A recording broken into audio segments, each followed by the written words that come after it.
did you know in the original books for Bridgerton, Daphne actually makes love to the Duke, taking advantage of him when he's actually drunk? Quite determined.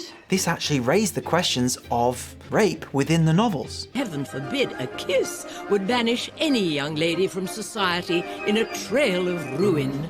However, in the TV show adaptation on Netflix, the showrunners actually chose to change this element of the story, instead making the Duke a sober and willing participant in the lovemaking. Now know the reason why every mama of the time keeps her daughter in total darkness about certain diversions.